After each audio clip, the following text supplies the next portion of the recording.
Eu vou ler um textinho aqui, gente, que eu ontem aqui sentado nessa cadeira, né, lendo alguns textos, me veio uma coisa, sinceramente, né, de verdade, eu senti alguma coisa aqui diferente e eu escrevi um texto aqui que eu achei interessante compartilhar com vocês, né? Não é muito a ideia do que eu faço aqui geralmente eu vou falando aqui com alguns lembretes, mas esse texto aqui eu vejo alguma coisa pra mim que é pra eu compartilhar com vocês. Espero que vocês gostem, obviamente é relacionado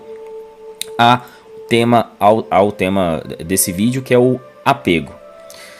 Pensa na seguinte situação: você do nada morre e, acreditando ou não que a vida vai continuar, você acorda do outro lado. E lá do outro lado tem alguém te dizendo que, olha só, apesar de morto, a vida sim continua. Você tá aqui na minha frente agora. Porém, tem um detalhe: você precisa deixar de lado tudo que você tinha na vida anterior, na vida material. Sabe aquele carro lindo que você tanto suou, economizou tanto? Você não pode trazer ele pra cá. Sabe aquela casa maravilhosa que você gastou uma fortuna pra decorar, fez um financiamento gigantesco, suou tanto? Também aquela casa vai ficar pros seus filhos e pra alguém, mas você não pode trazer, você não é mais dono dessa casa. Mesma coisa com a sua empresa, com o seu emprego, com o seu dinheiro e tudo que faz parte desse mundo. Isso não é mais seu. Não pode ser trazido pra cá. Sabe aquele corpo também, inclusive, que você malhou bastante, que você ostentou nas redes sociais, que você venerou tanto, que você tratou, que você pintou a unha, que você, arrumou o cabelo, enfim. Tudo que você fez nesse corpo físico já não te serve mais, porque na verdade esse corpo físico de fato já morreu. Você não morreu, a sua consciência não morreu, você como espírito continua, aquele corpo físico não pode mais estar contigo.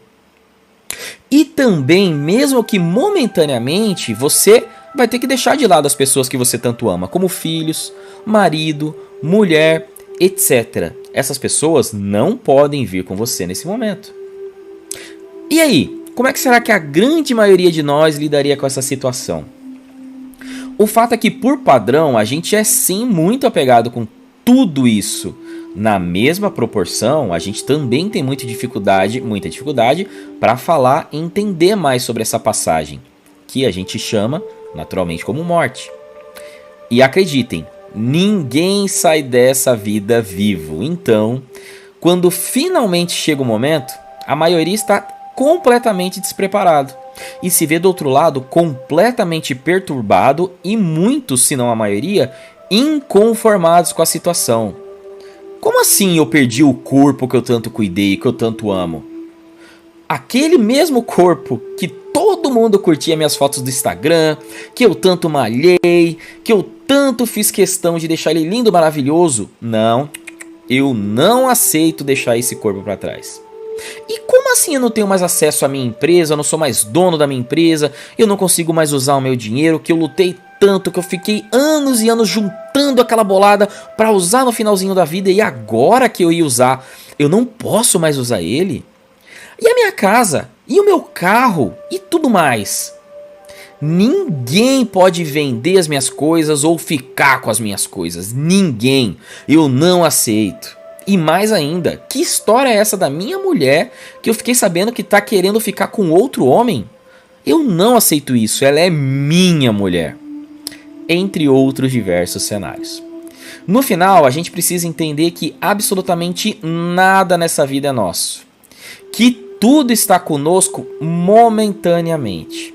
Assim como o conceito que se prega no budismo sobre a impermanência, ou seja, que tudo, absolutamente tudo é transitório, inconstante e vai acabar em algum momento. A esposa, não, ela não é minha, ela está comigo. Mesma coisa com os filhos, com a mãe, com o pai, etc. Também não é diferente com o meu corpo físico em si.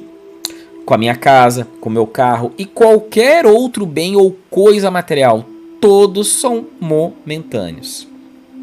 No final, tudo é transitório, exceto o nosso aprendizado, né? Todas as nossas relações, as nossas ações durante a nossa vida física, seja inclusive para o bem ou para o mal. que ficam registradas na nossa memória e, obviamente, na memória de quem a gente convive. O grande desafio é, além de trabalhar o desapego pelas coisas materiais em si, é a gente entender que as pessoas não são nossas propriedades, que a gente pode amar sem nos sentir donos, ou pior, agir como donos.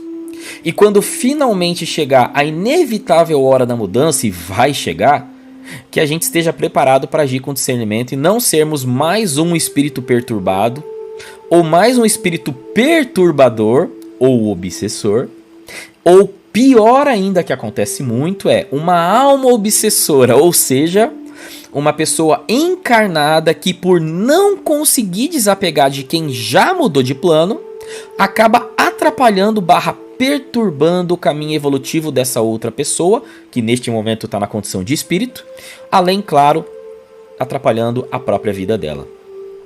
As perguntas no final que ficam são: será que eu consigo amar e ser amado sem achar que ela ou ele é minha propriedade?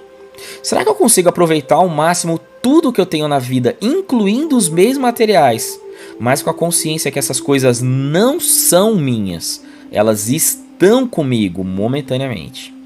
Será que eu consigo conviver, sentir, amar, sabendo que eu preciso respeitar e entender o momento que aquela pessoa precisa partir? A resposta para tudo isso é um sim bem gigante.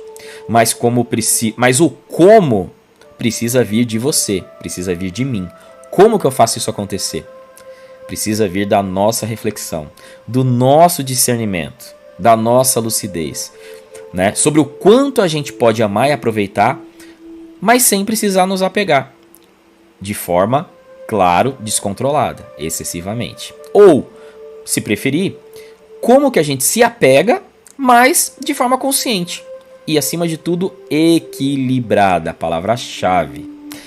O famoso caminho do meio.